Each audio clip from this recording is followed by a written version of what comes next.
खास टेकेट सुपरमार्टमध्ये गुढीपाडवा व ईद निमित्त विविध ऑफर्स. कपडे, सायकल, कॉस्मेटिक्स, शूज, फुटवेअरवर खास ऑफर्स. खिरीचं साहित्य खरेदीवर भरघोस सूट. गुढीपाडव्यानिमित्त सायकलवर भरघोस सूट. टेकेट सुपरमार्टमध्ये या आणि खरेदीचा आनंद घ्या. आमच्या असंख्य ग्राहकांना टेकेट सुपरमार्ट परिवारकडून गुढीपाडवा व ईदच्या हार्दिक शुभेच्छा.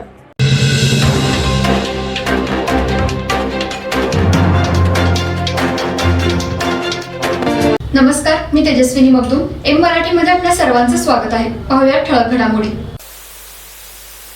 धैर्यशील माने यांच्या निवडणूक प्रचाराच्या निमित्तानं व्यासपीठावर महायुतीचे सर्व सन्माननीय नेते, आपले खासदार धैर्यशील माने,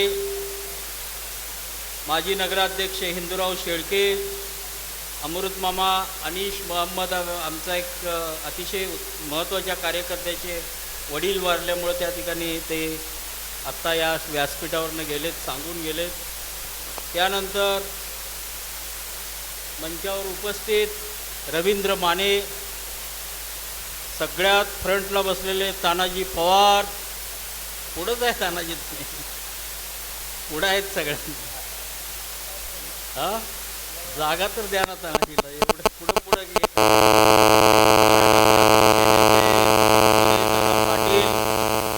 श्रीनिवास कांबळे, RPIचे प्रसाद खोबरे, अशोकराव स्वामी, इचलकरंजीच्या नगराध्यक्ष अलका स्वामी, गजानन जाधव, महाराष्ट्र नवनिर्माण सेनेचे,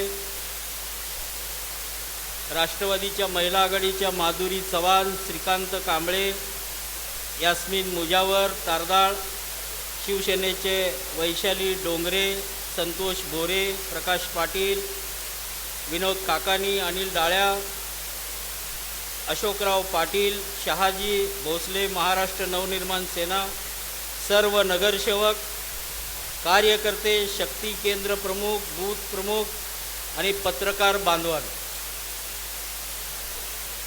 तुम्हाला विसरून नाही चालणार. नमस्कार म्हणलं पहिला. सर्वप्रथम या देशाचे संविधान निर्माते, ज्यांनी या देशाला संविधान दिलं, अशा डॉक्टर बाबासाहेब आंबेडकरांच्या जयंतीच्या निमित्ताने महायुतीच्या वतीनं पहिल्यांदा डॉक्टर बाबासाहेब आंबेडकरांना मी सर्वप्रथम अभिवादन करतो.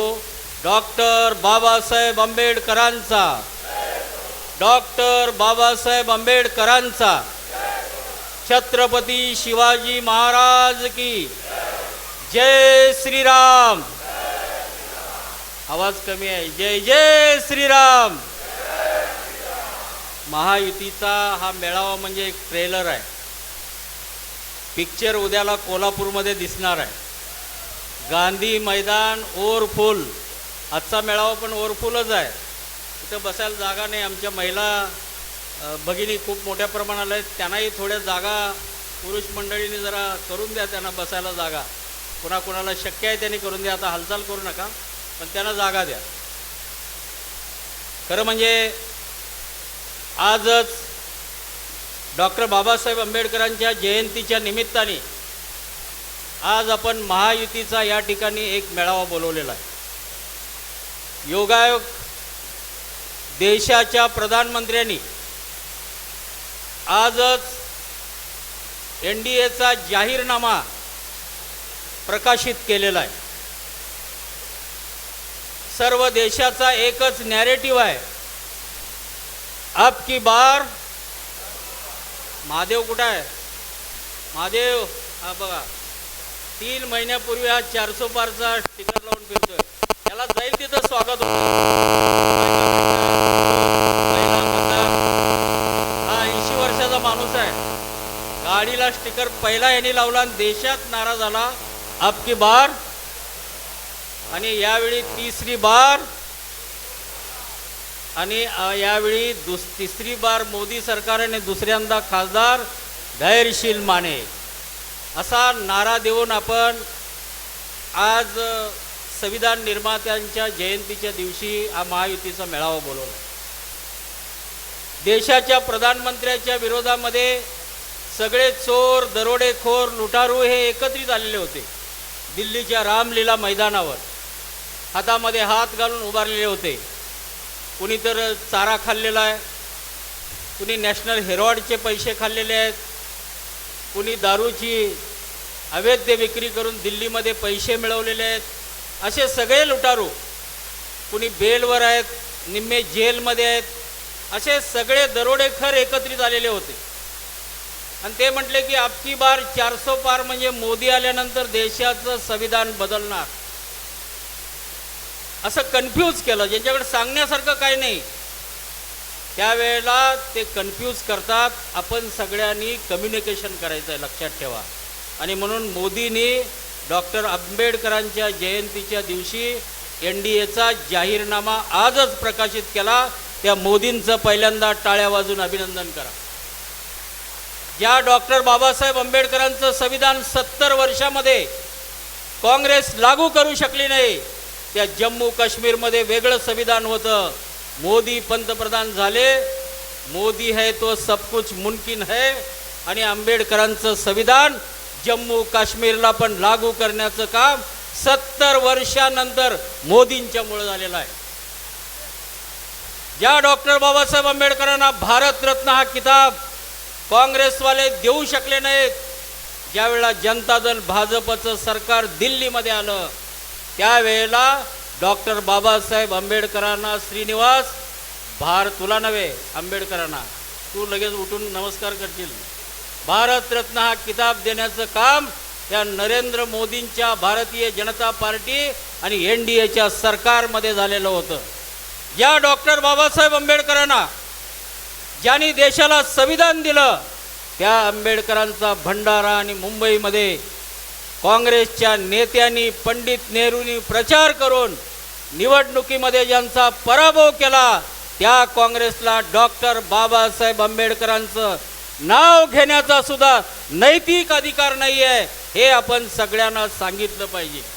आणि म्हणून या संविधान दिनाच्या दिवशी देशाच्या प्रधानमंत्र्यांनी गेल्या 10 वर्षामध्ये काय काय केलं ते आपल्या सगळ्यांच्या समोर आहे. मी तो सांगून आपला वेळ घेणार नाही, पण मी 10 वर्ष मोदीजींनी जे केलं आणि पुढच्या 5 वर्षामध्ये काय करणार आहे त्याचा जाहीरनामा प्रकाशित केला. त्याच्यामध्ये सगळ्यात मोठी गोष्ट जर 70 वर्षात जी घडली नाही ते करण्याचा आज संकल्प केलेला आहे. देशामध्ये राम मंदिर झालं, 500 वर्ष लागली राम मंदिर व्हायला. सगळे विरोधक म्हणत होते राम मंदिर बनाएंगे लेकिन तारीख नहीं बताएंगे.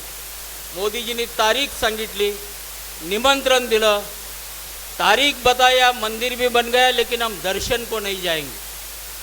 म्हणजे ज्यांचं रामावर प्रेम नाही असे लोक कन्फ्यूज करायचा कार्यक्रम करतात. त्यामुळं आज नरेंद्र मोदींनी सगळ्यात मोठा संकल्पपत्राच्या निमित्ताने संकल्प केला आहे की पहिल्या मंत्रिमंडळामध्ये या देशामध्ये सर्व धर्मीयांच्यासाठी समान नागरिक कायदा या देशामध्ये लागू करण्याचा संकल्प केलेला आहे. आणि ही मोदीजींची गॅरंटी आहे. मोदी जे म्हणतील ते सगळं करून दाखवणार असे मोदीजी आहे. बघा तुम्ही उद्यापासून सगळ्या घराघरामध्ये फॉर्म भरल्यानंतर आता सगळ्यांनी सांगितलं घर टू घर कॅम्पेन करून लोकांच्या घरामध्ये जाणार आहे. त्या प्रत्येक घरामध्ये एक तरी लाभार्थी आहे. मी तुम्हाला विचारतो, कोरोनाचं महाभयंकर संकट होतं देशामध्ये, कुणाची हिंमत नव्हती की या देशामध्ये लॉकडाऊन करावं. ही हिंमत जगामध्ये कुठल्या देशवासियाच्या प्रधानमंत्र्यामध्ये नव्हती. आंदोलनं झाली, आणीबाणी लागू झाली, कर्फ्यू झाला, लाठीचार्ज झाला, पण देशाच्या प्रधानमंत्र्यांनी सांगितलं कल हम 24 घंटा का कर्फ्यू लगाएंगे. आणि तुम्ही आम्ही सगळ्यांनी बघितलं, एक माणूस चिट पाखरू सुद्धा रस्त्यावर आलं नाही. 24 तासाचा कर्फ्यू. मोदींच्या एका इशाऱ्यावर या देशाच्या प्रधानमंत्र्याचं म्हणणं एवढं लोक ऐकतात की 24 तासामध्ये एक वाहन, एक तुमच्या आमच्यासारखा एकही रस्त्यावर आला नाही. याची नोंद जगातल्या सगळ्या नेत्यांनी घेतली. मोदी असा नेता आहे की त्यांनी एकदा सांगितलं की देश ऐकतो. हा अलीकडच्या 70 वर्षामधला अनुभव भारतीयांनी मोदींच्या नावाने पहिल्यांदा बघितला. त्यांनी सांगितलं रात को 11 बजे आपकी घर की बत्तियां बुझा दो. अमेरिकेच्या सॅटेलाईटमधलं भारताचं चित्र त्या ठिकाणी घेतलं की देशामध्ये कुठल्याही घरात लाईट नव्हती. प्रत्येकजण मेणबत्ती लावत होता, पंती लावत होता, उद्धव ठाकरे पण लावत होते, शरद पवार पण लावत होते. म्हणजे मोदीजींचं देशातल्या सगळ्या लोकांनी ऐकलं. 12 वाजता लाईट बंद केली, अमेरिकेनं चित्र प्रकाशित केलं. या देशामध्ये फक्त ज्योतीच्या प्रकाशामध्ये भारत देश कसा दिसतो हे चित्र त्यावेळेला नासाने प्रकाशित केलं होतं. असा हा लोकप्रिय नेता या देशामध्ये आहे, ज्या नेत्याने आपल्या परिवाराचा विचार केला नाही. आज देशामध्ये गेल्या अनेक वर्षानंतर असा प्रधानमंत्री आहे जो फक्त देशाचा विचार करतो. त्याचा एक भाऊ, त्याला 2 भाऊ आहेत मोदीजींना. एक भाऊ रेशनच्या दुकानामध्ये काम करतो, आजही करतो, आणि एक भाऊ पेट्रोल पंपावर नोकरी करतो. 3 भाऊ आहेत आणि एक भाऊ भंगारच्या जुन्या लोखंडाचा व्यापार करतो. देशाच्या प्रधानमंत्र्याचा भाऊ बघा. तुमच्या आणि आमच्यासारखा कोणतर प्रधानमंत्री असता तर आपण काय सांगितलं असतं, कल शाम तक मेरे भाई के नाम ये पेट्रोल पंप करके रजिस्टर करके मेरे को व्हाट्सएप में रिसीट भेजना, नहीं तो आपकी कोई खैर नहीं. पण देशाच्या प्रधानमंत्र्यांनी असा कुठलाही गैरवापर स्वतःच्या परिवारासाठी स्वतःसाठी केला नाही. परवा त्यांचं एक प्रतिज्ञापत्र जाहीर झालं. 4 लाखांनी संपत्ती वाढली. ते आश्वस्त झाले. 1 तास त्यांना काही चेन पडणं, माझी संपत्ती वाढली कशी. त्यांच्या 3 भावामध्ये अहमदाबादचं एक घर त्यांच्या वाटणीला आलं. दरवर्षी त्या प्लॉटची किंमत वाढतात, त्या घराची किंमत वाढली. मोदी म्हटले ये लफड़ा है क्या, 4 लाख घर का बड़ा है क्या, ये दान कर दो म्हणून सांगितलं आणि घर दान करून टाकलं. म्हणजे असा त्यागी प्रधानमंत्री, केवळ देशाचा विचार करणारा प्रधानमंत्री 3ऱ्यांदा आपल्याला प्रधानमंत्री करायचा आहे. काय चोर दरोडेखोरांचा एखादा नेता आपल्याला प्रधानमंत्री करायचा आहे. हा निर्णय घेणारी निवडणूक आहे. ही निवडणूक ना गावकीची आहे, ही निवडणूक ना गावकीची आहे, ही निवडणूक पाण्याची आहे, ही निवडणूक उद्योगधंद्याची आहे. ते सगळे प्रश्न सोडवण्यासाठी राज्य सरकार आहे, खासदार आहेत, आमदार आहेत, ते सगळं करतील. पण ही निवडणूक देशाची आहे. हा देश कुणाच्या ताब्यामध्ये द्यायचा आहे याचा निर्णय करणारी निवडणूक आहे. आणि म्हणून हा देश 3ऱ्यांदा मोदींना प्रधानमंत्री करण्यासाठी देश तयार आहे. मी परवा कबनूरमध्ये 100 घरामध्ये गेलो. जयकुमार काडाप्पा आलेत काय? आहेत, कुठं आहेत? हा, जयकुमार काडाप्पा घेऊन गेलो. मी प्रत्येक घरात गेलो. मी म्हटलं मोदीजींचा नमस्कार सांगायला आलो. मी म्हटलं सांगायची गरज नाही. ते म्हटले का? अहो म्हटले आम्हाला लस कोणी दिली? मी मगाशी विचारायचं राहिलो, इथं कोरोनाच्या काळात फ्रीमध्ये कुणी लस घेतलेले जरा हात वर करा बघू. एक पण नाही, सगळे लाभार्थीच आहे तुम्ही. त्याची किंमत 3000 आहे. डबल डोस किती लोकांनी घेतलं? सगळ्यांनी घेतलेत बघा. आणि बूस्टर डोस पण दिला 3रा, ते कोणी घेतला आहे? हे सगळ्यात हुशार लाभार्थी आहेत बघा. 9000. हे 9000चे लाभार्थी. मोमीन पण 9000चा लाभार्थी आहे. आणि कोण आहे? तुम्ही 6 मध्ये आहे. मोमीन 9000चा आहे. जरा आदर्श घ्या. लीड आहे, लीड. त्यामुळं प्रत्येक घरात मोदीजींचा लाभार्थी आहे. मी जाऊन त्यांना सांगितलं मोदीजींना पंतप्रधान करणार सांगण्यासाठी आलो. ए बाबा, यायची गरजच नाही. मोदीशिवाय आम्ही कुणालाही मतदान करणार नाही.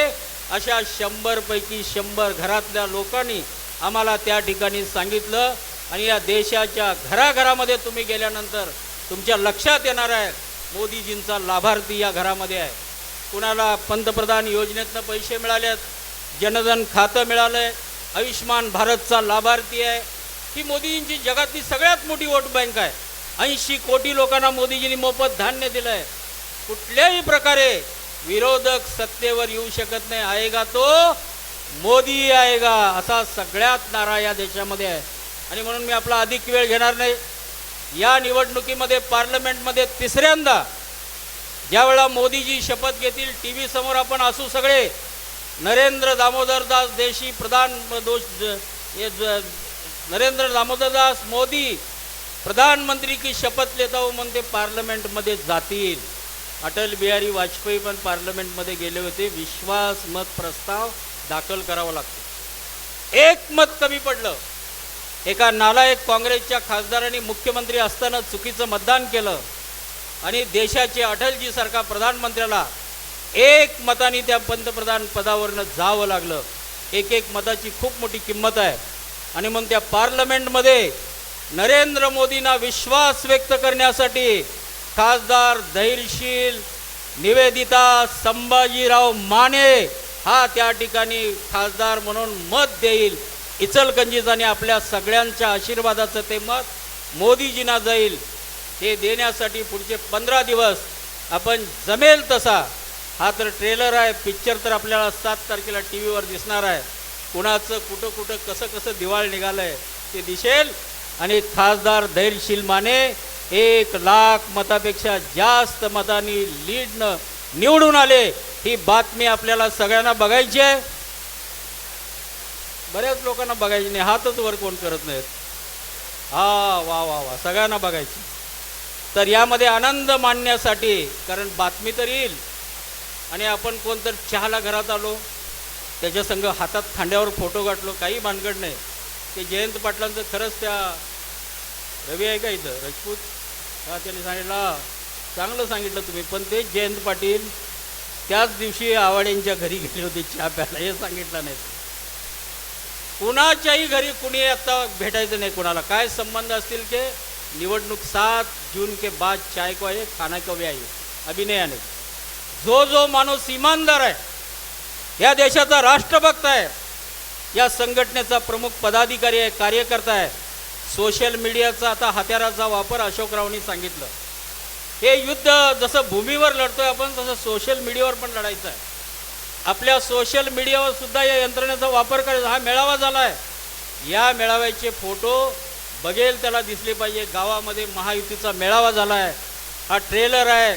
7 तारखेला मोठा पिक्चर इचलकरंजीमध्ये दिसेल आणि धैर्यशील माने तिसऱ्यांदा खासदार होतील, हा विश्वास या निमित्ताने व्यक्त करतो आणि माझं मनोगत संपवतो. जय हिंद, जय महाराष्ट्र. मला सूचना आली काही लोकांची, एका बूथमध्ये 82 आकडा काढलाय. मला काही समजतच नाही कोणी 82 काढलाय.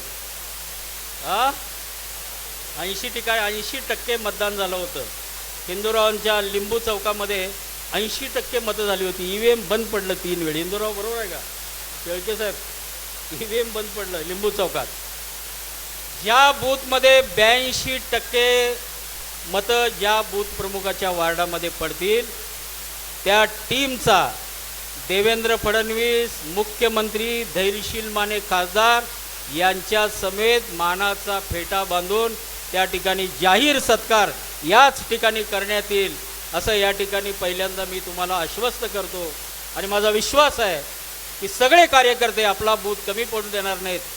बूथ जीतेगा तो चुनाव जीतेगा. या देशातल्या भारतीय जनता पार्टीचा इतिहास खूप मोठा आहे. आपण आपल्या बूथच्या संघटनेच्या सगळ्या मिटिंग झालेल्या आहेत. पण परवा दिवशीपासून गावामध्ये असं वादळ उठलं पाहिजे की प्रत्येक घरामध्ये रामाचा धनुष्य बाण हा त्या ठिकाणी पोचवण्याची जबाबदारी आपल्या सगळ्यांची आहे. प्रभू रामाचं मंदिर झालं आहे, मग धनुष्यबाण त्याच्या घरी जायला पाहिजे का नाही? यावेळी लोक विश्वासाने, माझा विश्वास आहे की धनुष्यबाणावर बटन दाबतील आणि EVM 3 वेळा बंद पडून 80च्या पुढे मतदान एक बूथवर होईल, हा विश्वास व्यक्त करतो. आणि या निमित्ताने उद्या आपल्याला फॉर्म भरायचा आहे. गांधी मैदानामध्ये सकाळी 10 वाजेपर्यंत आपण पोचायचं आहे. 9लाच बोलवलं आहे, पण एवढ्या लवकर नाही, 10 वाजता. जरा उन्हाचा तडाखा आहे आणि तिथून आपण मिरवणुकीने जाणार आहोत. त्यामुळं सगळ्यात मोठ्या संख्येने प्रमुख नेत्यांनी, कार्यकर्त्यांनी, उपस्थित व्यासपीठावरल्या सगळ्या नेत्यांनी बसायला जागा आहे. आम्हाला स्टेजवर घेतलं नाही. आता एवढी गर्दी झालेली आहे, ट्रेन फुल्ल झालेली आहे, लक्षात ठेवा.